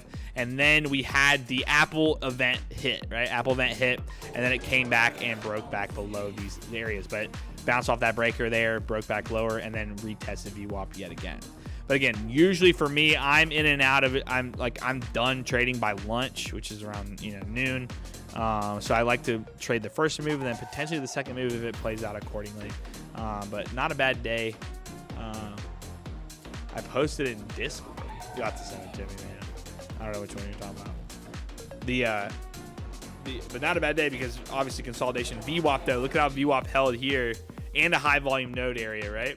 High volume node and VWAP holds, right? And then makes that move again. So again, that's just another level of consensus that helps after, you know, making that push on that reversal zone. But either way, reversal zone is still pointing in this upward direction. Now it looks super solid. I do think, like we said already, on this 1 hour, which we'll see how it opens. Yeah, we got about 50 minutes here. On this 1 hour, I like it right up to 55.14-ish on the ES. Still, we're holding VWAP very well on that 1 hour. I think we could get a breakout, maybe continue into tomorrow morning to make that bounce back. Plus, again, the daily, 50% retracement, perfect bounce, all right? And then today we had a massive move. We're up one. Is that really just 1%? Gotta be more than that. From open, 1.27%. 1% from the previous day close there. But again, everything played out accordingly. And I posted on there. There you go. Posted on there, and then I'll post updates throughout the day as well. So, like, we had our first initial push here. And again, I say that this is what I was saying at open. I said I want to push right up into that 54.80 level, right? At the bell. Where'd it go? Here you go. One more time. Looking great this Monday morning. Let's start with the one-day chart and discuss. And then I said 1 hour. Wait, where is it at the bell? Here you go. I love bullish into the bell on the 15-minute. That 54.80 level is going to be very crucial this morning. I love bullish into the bell. I can guarantee you I took a long as I posted there. Even if I said I want to see reject that 54.80 and we're trading at 54.60, why couldn't you trade from that level up to that level and then look for a short opportunity? Like, why? Sorry, it was from here. From here to there, right? Why couldn't you do that? I mean, there's just no reason not to, potentially trade that move. And then you'll see, goodness gracious. We had that first initial move. Now, I didn't get as much as I wanted. I didn't like the price action on the 5-minute. This is a 1 minute to show kind of the entries and exits. We had two trades. I re-entered at this low at 54.60. I really wanted the break to 54.80. I wanted it to be faster. I thought we could maybe get a bigger move. We didn't. Got 2 trades for 10 points. That was the $1,000 move. I tried to then take some shorts off this high, and then missed my initial short opportunity. But then, like I said here, I tried to take a short here, and it failed. It broke back out. I was about 10 minutes late on the short opportunity. Like I said, very short, very, very, very, very, very short potential risk on those if I'm trying to catch a top or something. Tried it again here and here, right? So then I finally flipped because we did make and break this long. We had another 10-point move there, closing the day on 1,500 in profit. And I'll be posting that again tomorrow. So we'll see where we're at from there tomorrow. But it's all trading 2 minis, by the way. So we're 15.25, or I think it's like 15.4. I have to go back and log in. But not too bad of a day. So again, it's easy to flip bias, man. You just like understand what the charts look like at the bell. Watch to see how they trade. If they break out of your key levels, like we said already on that initial chart, we wanted a target 1 break or reject. It broke. Once that broke through that level, which was, guess what, a 1 hour, which I'm going to bring back up now. This is what I want to get into. But a 1 hour here from earlier today, breaker block. So if I go here, this is opening here. So we have this 1 hour breaker here, right? This was the break and retest I wanted, and also the reject. If I pull up though, all other time frames, which if I pull up this one, it's 15 minute. This is chart. I'm going to do 5 minute on this. There we go. So here we go. On here. So this can go with any market, by the way. This is why I have, we did a full breakdown of Bitcoin, Adam, literally for about 45 minutes at the beginning of this stream, okay? So go back on the stream.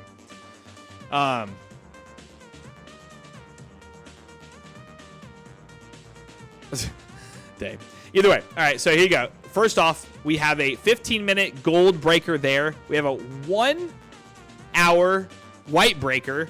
And I don't think we had a 5 minute there either. But we didn't have a 5 minute. We had the 15 minute and the 4 hour that were overlapping right here. That's the area then on that overlap that I would want to look for a potential rejection. Price literally drives in there and then just completely dumps it. Now, if I would have gone to the 15 minute here, we would have seen that even in that same zone with the double overlap, because we had multiple instances of price action concepts, I'm going to even take off the reversal zones. We had multiple instances of price action concepts at that level that were breaker blocks, right? And again, that actually closed over on the 15 minute here, but if you should see it right here. Well, actually, it doesn't come up because there's not enough.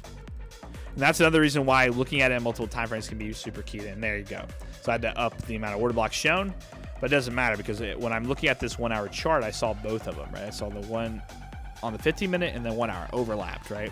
That's where I'd be initially looking for that potential rejection play happen perfectly. Now, if that were to break again, though, then we could consider anything above this to be bullish. And like we were saying, we were targeting these upper zones as well. We ended up actually coming back down and holding VWAP and now bouncing back. I'm still, again, high volume node now is that next upside target, which would be 55.20. We'll see how it does after this. We'll see how it does going into kind of this market close. Or, sorry, market open. Gotta stop speaking when I'm reading something like a chat or something. NASDAQ. But again, I'll post my analysis on the Twitter at Indicators Work there every morning. So make sure you go follow that. And I appreciate everybody that has followed me just now. Awesome. But I appreciate everybody that has followed me from the stream. You guys are awesome. Because I'm just now starting to do that. But again, so if we go into now, let's go to the NQ real quick for my NQ traders. We went over gold earlier as well for those of you that might want gold. We did it at the beginning earlier in this stream. 200 here.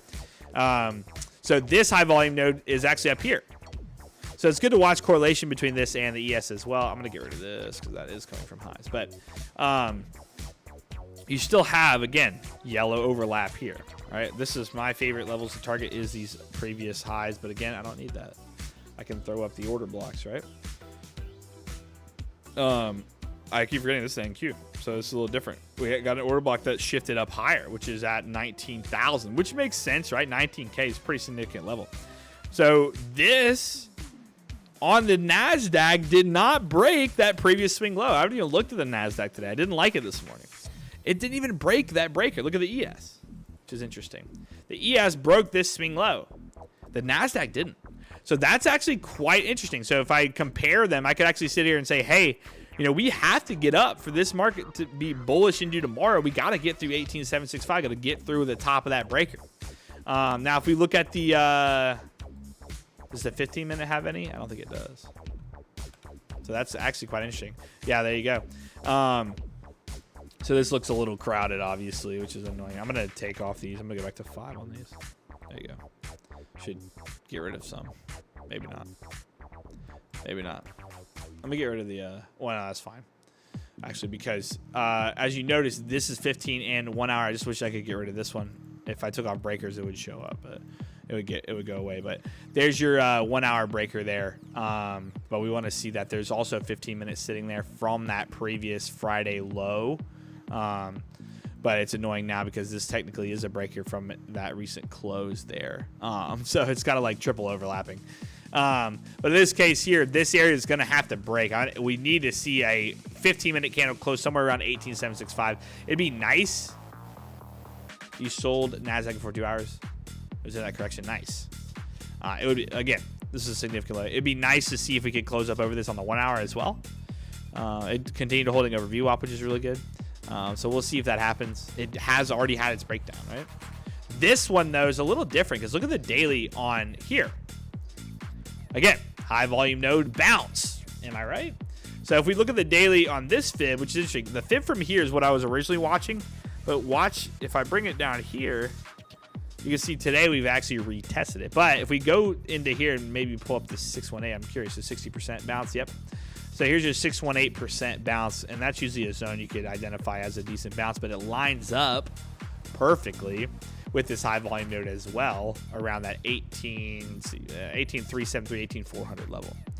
Fine, gold is going to fly. Gold is respecting highs, man, so it looks really good for that bullish move. Does look good. Gold does look good.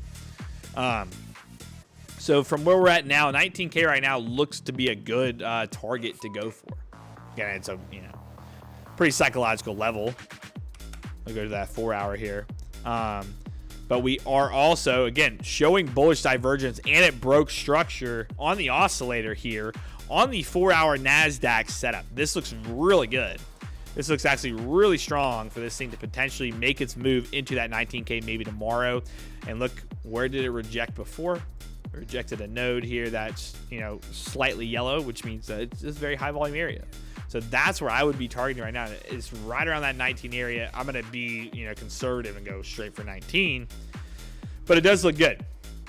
Now, the only concern is this previous low, like we said already here, right? If we also pull up, though, that daily again, or sorry, the 4 hour again, we can see that we have one right here at 18,826 and 18,900 of a 1 hour breaker. That could be right at this 4 hour, you know, open close low. So I do like probably that one a little bit more significant than the 1 hour one that we were talking about from this, you know, little breakout from the downside here. I honestly think that would have no problem breaking, similar to ES now. 18,855 is probably the level that would be concerning. That's what I'd watch.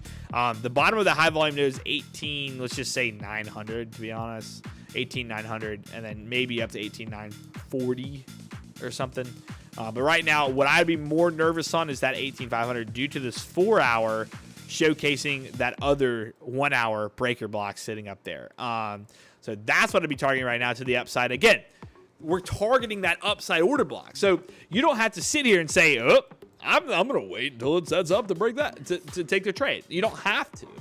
You can look for now a bullish setup because you have a bias that, oh, we're going to go up to this 18,900 level. That's what I was trying to say earlier. It's like, if you see that there's potential space between price, where price is at now, and a potential rejection zone, you can trade into that rejection zone, then wait to see if price actually does reject it, and then flip to the downside, or whichever side is opposite. In this case, it would be the downside, and then trade it also to the downside. That's what I was trying to tell you earlier. Is, you know, and that might take some time for you to get used to flipping back and forth from bull to bear, but you know, over time, it's just all noise. Like it comes down to your emotion at the end of the day. It's just going with what the market tells you and then taking it after that. It's like, yeah. So the overall retracement though, 618 bounce. That's pretty impressive. I do like that. Let's see how it does. Let's see here. We got about 6 minutes. I'd appreciate everybody that's tuned in today and kind of hung out with us on stream. Tomorrow again, live in the morning at probably 9 a.m. Let's take a quick look at the news here.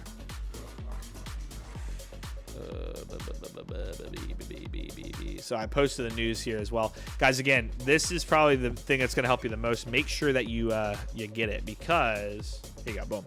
So we post on the Lux Algo X account the news, right? The news for the week. It's like a calendar. We post it on there. It's usually starting with a meme. So this one's what's Tim cooking this week. But again, tomorrow, OPEC at 7, which is the barrels, the crude oil. We had crude oil inventories then at 10:30 on Wednesday. So tomorrow, though, the biggest thing is just the GME. We have a 1 p.m. 3-year auction, which you might see a tiny bit of volatility. Biggest thing, though, is after hours GME, which is why there's a potential. NAS was Lovington in New York session. It was a great day for the New York session and the NASDAQ. Just that VWAP holding all day was great, other than the breaking of this swing. But again, there was no reason to really even look for trade opposite of that after this rejection. That was a perfect downside move. But yeah, so that was a great little move back. We pretty much filled all these gaps here, all these imbalances on the sell side, and now we're kind of hovering.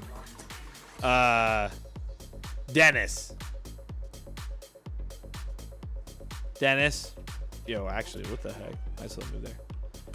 Also, there you go. There's that 137 rejection off the weekly level. There's your price target if you're day trading it. This is for you, man. Who's your daddy? Who's your daddy? It's for you, man. If you didn't buy this, I'm gonna be so mad at you. If you didn't buy this, Dennis, I'm gonna be so mad at you. If you did not buy this, Dennis, please tell me, for the love of God. I've preached 121 over and over. He said, okay, hear me out.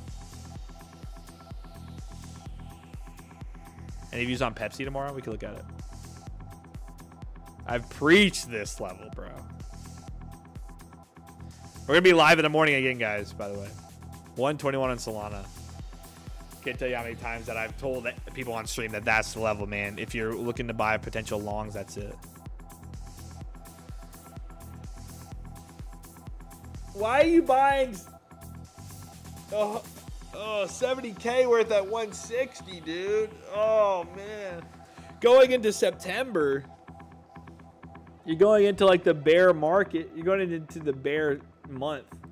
When did you buy it? It's fine. I mean, I like Solana long term.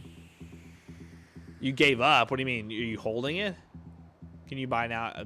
Now it's fine. Between 120 and 136 is fine. I buy them every week. Oh, you bought it in August. Oh, man. You're fine, man. Again, guys, if you know me, I'm mega bull on Solana. I do think that Solana's, my overall price target right now on Solana is 250. I think we could get it. But every single time it hits 136, every single time it hits 120, I always buy a little bit more. But I do buy it weekly. I just throw in, like, people throw in like a certain amount of their paycheck to a 401k. That's how I treat like Solana and Bitcoin and Ethereum. Recently on Ethereum, I've dialed back a bit because of the way it's been. But right now, Solana and Bitcoin, the biggest ones that I dump some of my money into every single week or every time I get paid. So it's just worth it. Just worth it.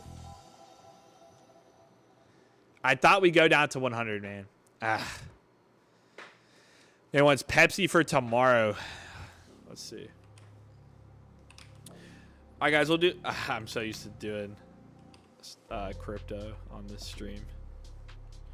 What is Pepsi? It's Pep, right? Yeah. You got your dividend payment yesterday. What is their dividend? 2.98%. Yikes.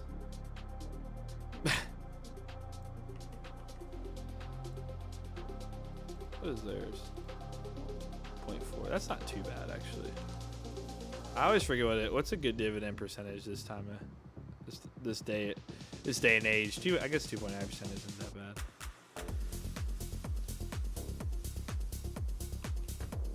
All the stocks that pay dividends, I don't even pay attention to. It's so funny when you get into trading. When you get into trading, it's like things like dividends and stuff just go out the window. You're mostly just looking at earnings, and like you just take the money and run on the dividend. What's Starbucks dividend? Have they changed theirs? They probably have. 2.5. That's still okay. You're staking your soul. Okay, good.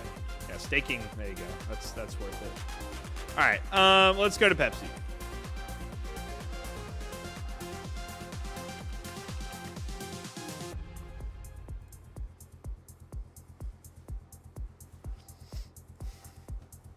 I feel like I would want more than 2% though. Either way, it's fine. Okay, Pepsi. Pepsi. These are all low time frame here. Let's go to the. I'm gonna swap these order blocks over to the chart again. We can see them. Okay, so Pepsi right now, you have bullish money flow, which is nice. In the current state right now, it is in an uptrend, which is nice. That's what we want. You're up above that high volume node as well, which is nice. That's what you want. You're in lower volume levels. That's nice. That's what you want. Today is a good day. It closed up quite nicely. I would say I would target right now this upper order block, 180s to 183 is where I would go. I think you're doing pretty solid today. Again, price respected highs here. Can't go wrong when price respects highs, right? Price respected high. This thing looks really good for a breakout. So if you're long on this, great job. This little candle here was fantastic for your odds to play the long side. Great job. Daily, similar situation. Yeah, like I said already, off the highs there. Again, I would probably just be careful with this high here. This high is 180.91. So if it hits 180, maybe that's, especially if you're in like a short swing or something, that'd be your take profit. If we're talking weekly chart, wow, weekly looks good too. Weekly looks really good actually. Oscillator's probably looking really clean. Yeah, Oscillator set a lower low and now it's back up with bullish money flow flipping. If it can break through this swing high here, then you're going straight to 188. So I like it.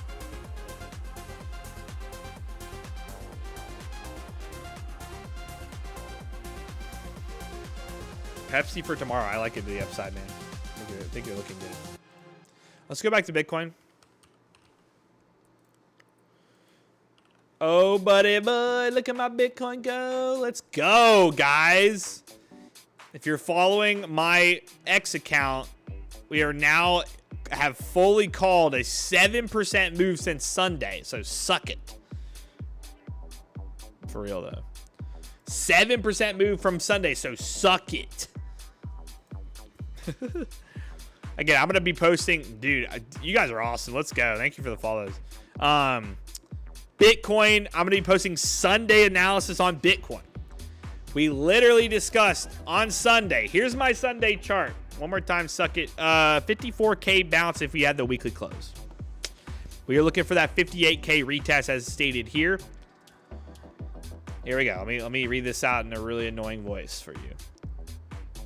The one-day Bitcoin chart is a very bearish, but we do have a breaker block above sitting at 56 to 58 that I could see price bounce to if the weekly closes over 54K. If you can't understand what I just said there, then don't follow me, please. This is the bull's final case. Please. If they can hold 54K and run it back to high volume node, that final case is up there at 267K. If you can't understand that I need the weekly close over 54K, and we were looking for a move right to that breaker, then I don't know what you're doing. Weekly close. Guess what? What was the weekly closing price? Look it up there. 54,881. Hallelujah. Happy Monday. We're up 5%. Suck it. Okay? Posted on Sunday morning. Price was like 54. I don't know. This is wherever it was. Sunday. Here you go. Yeah, right under 55K. I think it was like Sunday morning. Let's look at Sunday morning. Why not? Posted it at. Let's just see. Well, let's get the exact. Let's get the exact amount, real quick. What time did I post this? Well, 8:01 a.m. I posted it early for you guys. I want you to get a good day out of this. Where's my Bitcoin chart? 8:01 a.m. And it has to be Chicago time. That's me. Except Friday, Saturday, Sunday. 8 a.m. Dude, we even got a good price here. Sunday right here. Here's your 8 a.m. candle. 8 a.m. to now. There you go. 6%. Again, suck it. All right. Great move. Can't get better than that. Ice Cube 600%, 57K down to 53. I'm shorting it again tomorrow. I wanted longs back to 57, but I was gun shy. Yeah, it's hard to flip bias that quickly, but again. Is the order box by... No. Is the order box by Flux chart? Okay, the funny part about Flux chart is that you have to understand they're literally called F Lux, right? Because I'm pretty sure they decided they pretty much copied the code in all, you know, our premium indicators for the most part. It's like, why would you do an F and then Lux, right? Because we're Lux out, right? Is this a scalping stream? Tomorrow we'll be trading live. How much percentage of money in trading account do you recommend using? Man, it depends on your account size.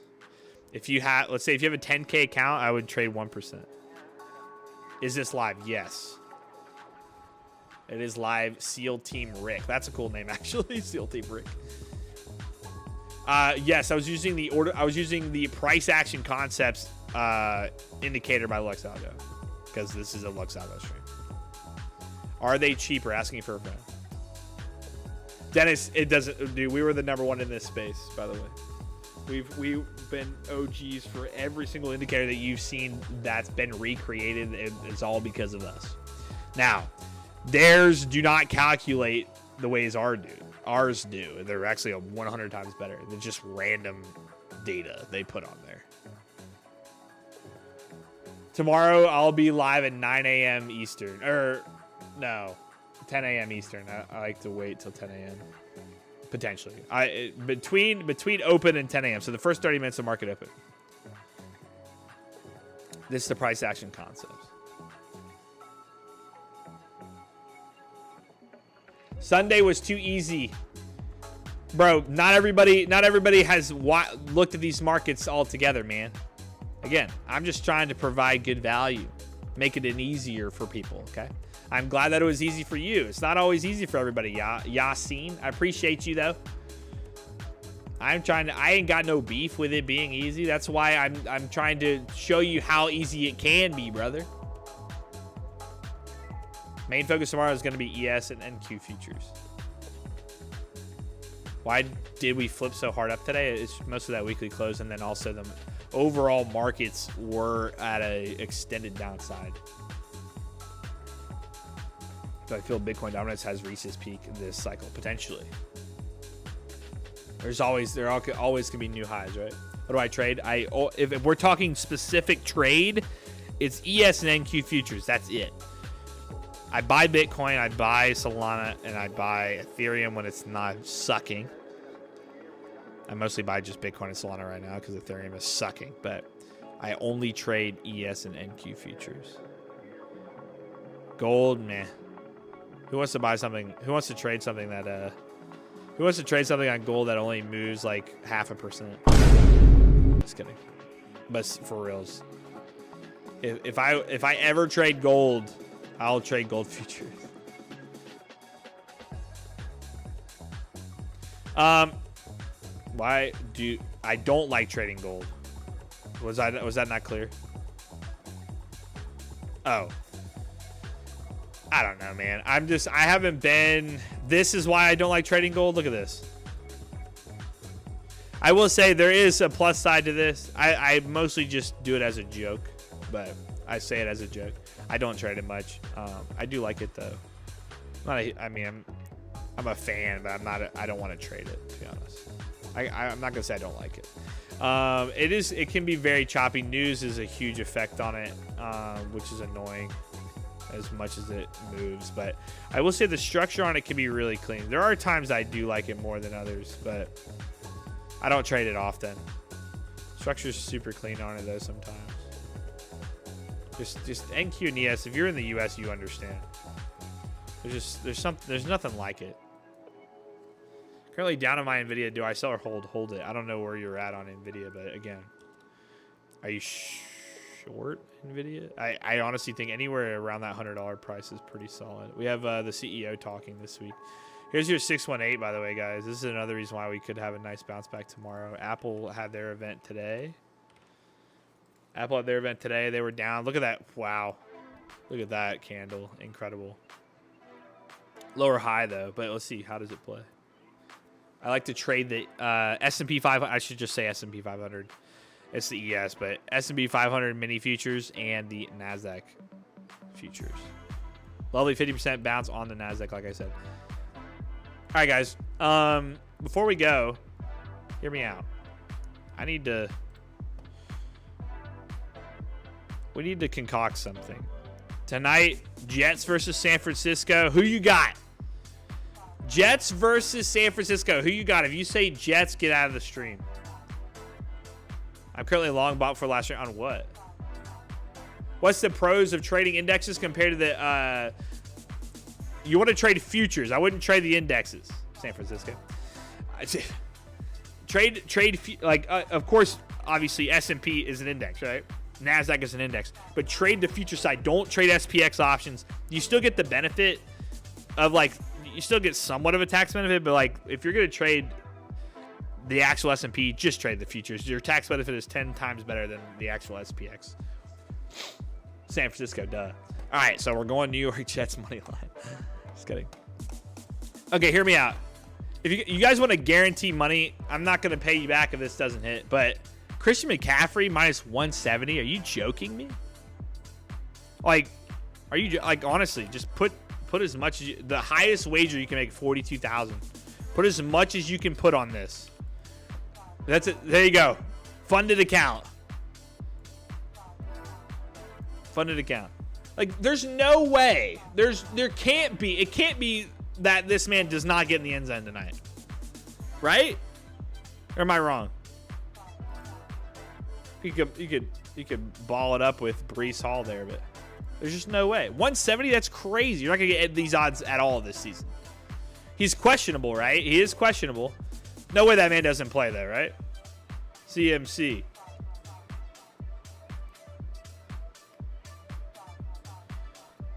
Whatever.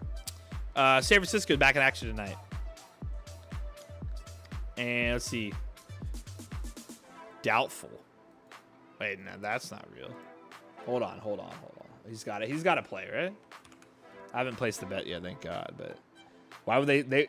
He's got to play if that bet's still up there. If he's doubtful, they would just refund you, though.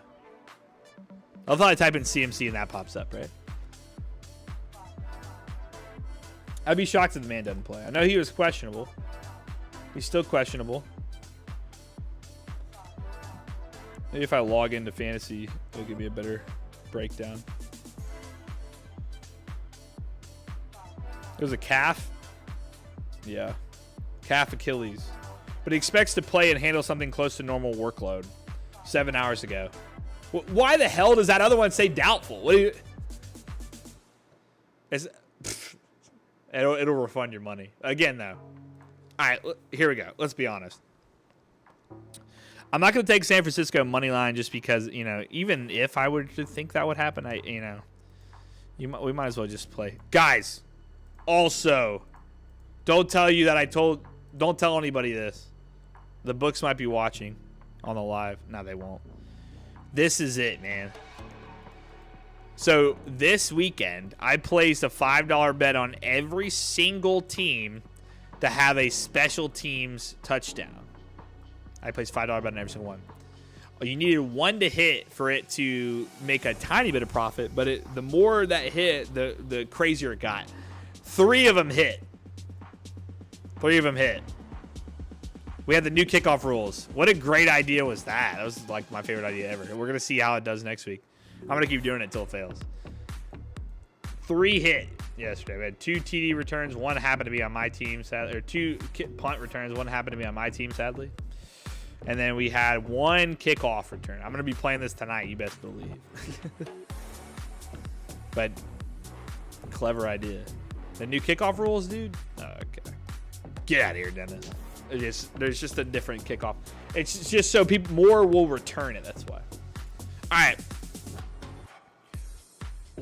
What else is going with CMC? What else are you picking with CMC though? I feel like I'm with you on right. I feel like that's a guarantee. If he's playing, I feel like it's a guarantee. It's gonna be funny though. You know how much money they like FanDuel would make, or just the sportsbook would make if he doesn't score tonight. Now I will say, let's see here. What's the first half? I don't want touchdown props, so let's go back now. Same game.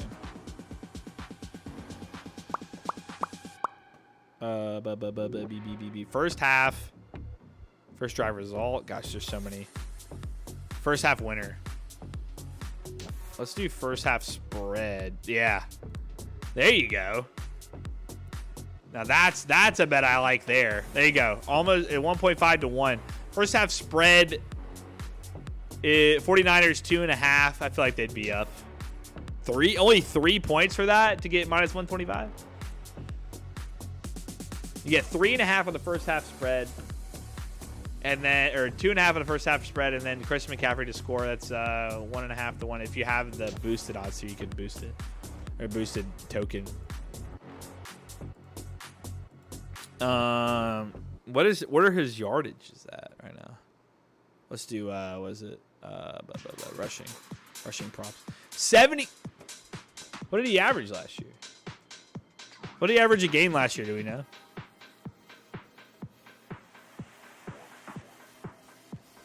1,500 yards. 5 yards a carry. That's awesome. What a beast. Let's see. It was last one 80 yards, 90, 98, 64, 103. He's questionable, but I feel like they're going to give him the workload regardless.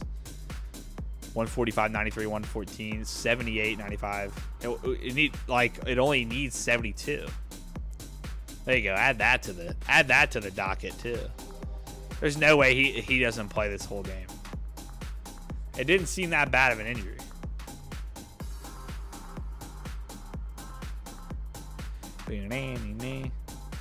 Where did that go? Oh, I think it was on the.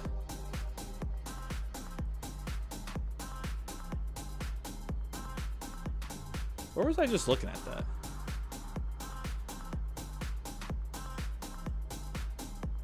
Here, this one. Expect to play and handle some of his normal workload. Close to his normal workload.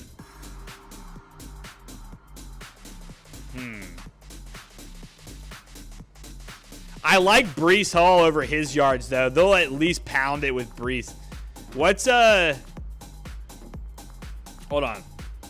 What is have a look at the Niners.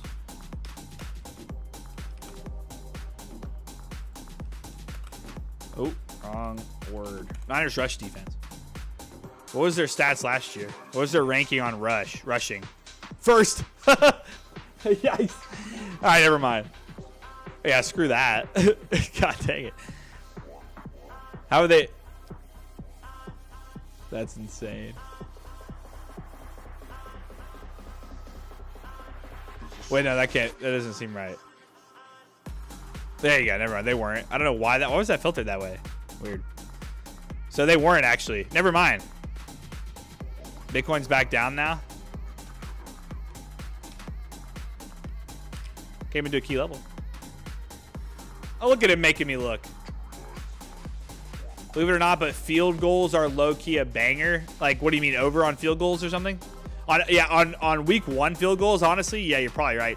Sorry, I filtered that wrong, though. Allowed rush yards last year, look, they're actually pretty bad. 4.1 yards a carry. And they've...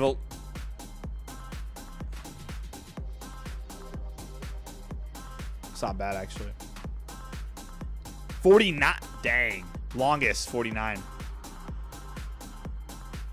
So Breece on the over.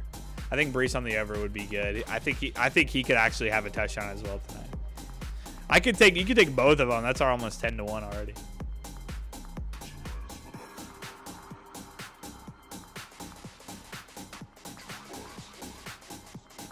7.5 to 1. I hit almost all field goals Sunday night, almost every game. Dude, that's awesome.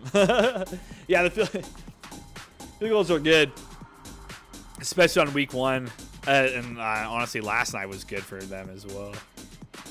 Man, they have a ton of bets for tonight just because it's the first time the Niners are playing again, too. Rush attempts. 16 rush attempts on CMC. I mean, I do like both of them in the over. Actually, how was the Jets there? 4 yards of carry as well. Oh, I got you. I don't know. We're already almost 2 hours into the stream. I don't know why would you say Bitcoin's dumping right now? Why would you even put that in the universe? Also, though, you see this line here? Bearish divergence confirmed there. Again, guys, here's okay. Do this though. If you ever see a bullish or bearish candle that gives this big of a wick that's bigger than its body, the odds of the next candle being bearish are pretty high. It's pretty high for this to happen like this. Like, let's go back to the last one I had, right? Where there's no lower wick, a huge upper wick, and a short body, right? All right, it's like an inverted hammer, but it's, on the bull side, right? So let's go to the last time this happened. Here you go. Like here, lower wick, large upper wick, closed body, tick down, right? All right. This one here, no lower wick. Let's take this off. This is good price action reading here, guys. See, you have a lower, higher wick, a much bigger lower wick, right? Never to retest that low and then bounces, right? Let's keep going. Here you go again. Aggressive lower wick, aggressive lower wick, barely an upper wick on the downside, reverts there, right? This one's a little different. Obviously, that upper wick's kind of high. You want like a little chode wick, the lows. We call it a chode wick. God bless. The odds of that, like here you go, like short, long, bam. Short, long, bam. Just, it's not gonna be 100%, but that's such a good price action read there. We've never seen those. I wouldn't take it there. You need to take it at pivotal points. Hammer there that drove that lower. Hammers are good too. But that's an underrated candle pattern. Underrated candles. Can you add fair value gaps to the reversal zones? Yeah, watch this. I tick on the price action concepts. I go to settings. I scroll down. I click fair value gaps right here. We got inverse double volume imbalance and opening gaps. But there you go, fair value gaps. And as you can see, boom, there's one formed right now that's already trying to bounce off of, and it's above the previous high. Fair value gap down here still hasn't been filled.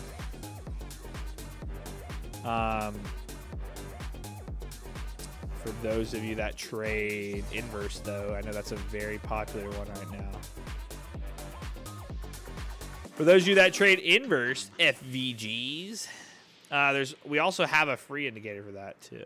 That's very popular. Let's go see if there's any of the past few days. Literally, you can just type in inverse FVG. No, it's called IFVG. Sorry. Bam. Inverse fair value gap. This gives signals too. You can filter them out accordingly too. But that's a very popular one. They got pre-market, post-market there. Nice bounce and go. Again. It's a very large one. But you can filter these however you would like to. So like you can add your ATR multiplier and then prefer your close, show a certain amount of last ones. Just to kind of help you identify the better ones too. You can easily filter them. But again, guys, we offer like literally so many free indicators. If you don't already know, like all you have to do is go to the website LuxAlgo.com and just go up to the right-hand corner and click library. Now, within this library, if I can zoom in here, better view here. Within this library here, we have 200 free indicators. All based on certain things like price action, support and resistance, volume, signals, forecasting, oscillators, artificial intelligence, time-based, random ones for fun, candlestick ones. Like, they're like, if you're looking for an indicator that based on a concept that you might like, we probably have it. Just saying. And then you could also search like things like ICT, but also we provide them on other platforms like MetaTrader 4 and 5, Thinkorswim, and NinjaTrader. Like, all you have to do is filter them out with like Thinkorswim here, and all of these are available on Thinkorswim.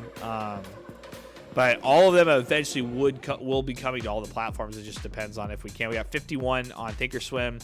NinjaTrader has 147. MetaTrader 5, we have 80 of them. We have 80 of them on MetaTrader 4, and obviously all the rest are on TradingView. So again, they're all absolutely free. And then obviously, if you like the ones I use today, just click exclusive tools, upper left-hand corner. And then you can scroll through and see. We have these things called screeners as well. And then also, if you're looking into potentially developing a strategy of your own, that's automatic trading. We have backtesting systems where you can actually set up back-tested scripts. Like, I can show you. Let's go to like Ethereum or something. Oh, oops. So we have like back-tested scripts here. If I go to like the daily or something, I put one on back testing. Let's do signals and overlays. Let's see how this is done. Dang. So here you go. Here's Ethereum. Just the default of a back testing script on Ethereum, just trading Ethereum using signals and overlays. It's 48% profitable, but it has a 2.26 profit factor. The drawdowns 1900, 10% drawdown with an 80% net profit. These are things you can actually set up to automate yourself to trade crypto. I forgot to go back, but you can't see that on mobile. But if I move this over, maybe.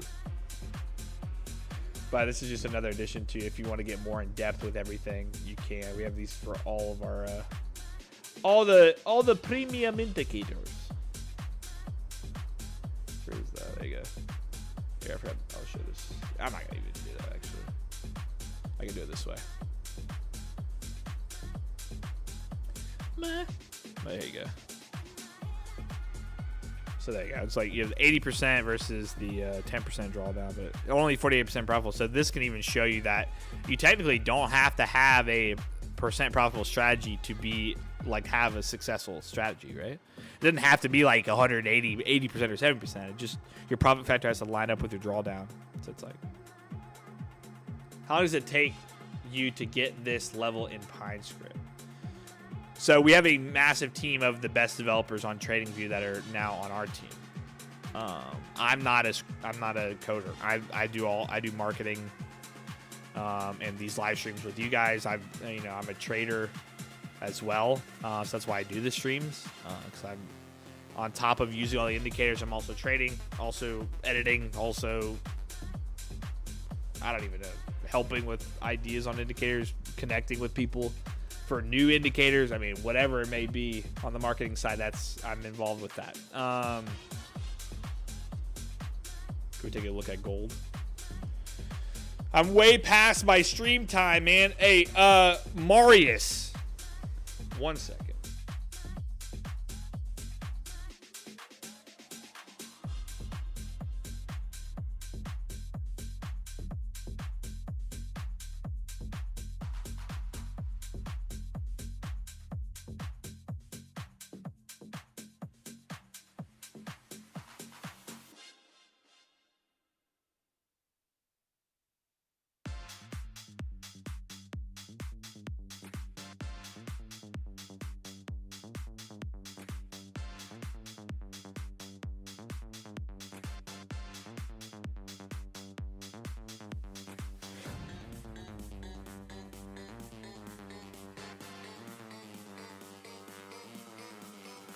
All right. Sorry. Yeah, real quick, Marius, because I got to call it a stream. But if you go to this current stream that we're in, all right, it'll load for me. You go here. Okay, you jerk. I'm going to get a quick insurance ad really fast. If you go to this current stream, go back to, I think we touched on it at the beginning here. We did. There you go. Boom. Go back to, let's see, marker. What we got here? Why is it giving me minus an hour? It's about, oh yeah, what were we at? 2 hours. So it's about, I don't know, 40 minutes into it. Yeah. About 40 minutes into the stream, we go over gold, okay? We go over gold about 40 minutes into the stream. Just go back on there and check that out, guys. All right, I got to bounce, my friends. I appreciate you. When I said Bitcoin is down, I meant it just dropped back almost like 1K. I mean, it literally just rallied so hard. But guys, tomorrow, again, you'll get my full breakdown on what I'm looking for on the U.S. markets on Twitter. So you follow me at Indicators Work, and then also follow us on the LuxAlgo Twitter if you want current market updates with everything going on. That's important. Everything you need to know, it will be on our Twitter, and you will be alerted in real time. It'll be sometimes before everybody else. So make sure that you follow Twitter at LuxAlgo as well. Besides that, guys, I very much appreciate you. Thank you so much for tuning in. And if you haven't already, make sure to join the Discord. Mickey, we have another guy literally another, honestly, LuxAlgo wizard. Goes live in the Discord. Just type in discord.gg/lux, or go to LuxAlgo, or type in on Google LuxAlgo Discord, or click the link in the description of this live stream. It has a Discord there. Absolutely free Discord. You can hang out in there and trade with a bunch of other people that use the same indicators as I do. But we'll be back streaming tomorrow morning, so make sure you tune in then. Be around 10 a.m. Eastern time. I will see you guys then. Appreciate you. Like always, have a great rest of your day, and tomorrow, live trading. Let's get it. Let's go. Peace. Turn the music up. We gotta do a quick exit scenario here. A quick little blue smoke for you. Quick little laser show for you. And we'll close out. Even the song's killing it. Hold up. I paused the music there, brother. I paused it. All right, guys. That's it. Money. All the best, Flashy. I appreciate it, man. And tonight, let's go Niners. Let's go CMC, baby. Come on, get in the end zone. But tomorrow, GME earnings. That's about it. GME earnings and a little bit of a fun live stream trading. We'll be going over it. But, guys, I love you, and I will see you guys tomorrow in the AM. Have a great evening, and man, oh man, let's go Bitcoin. Let's get this bounce back to 60K, baby. Let's go up 64K, maybe get a hella breakout after that.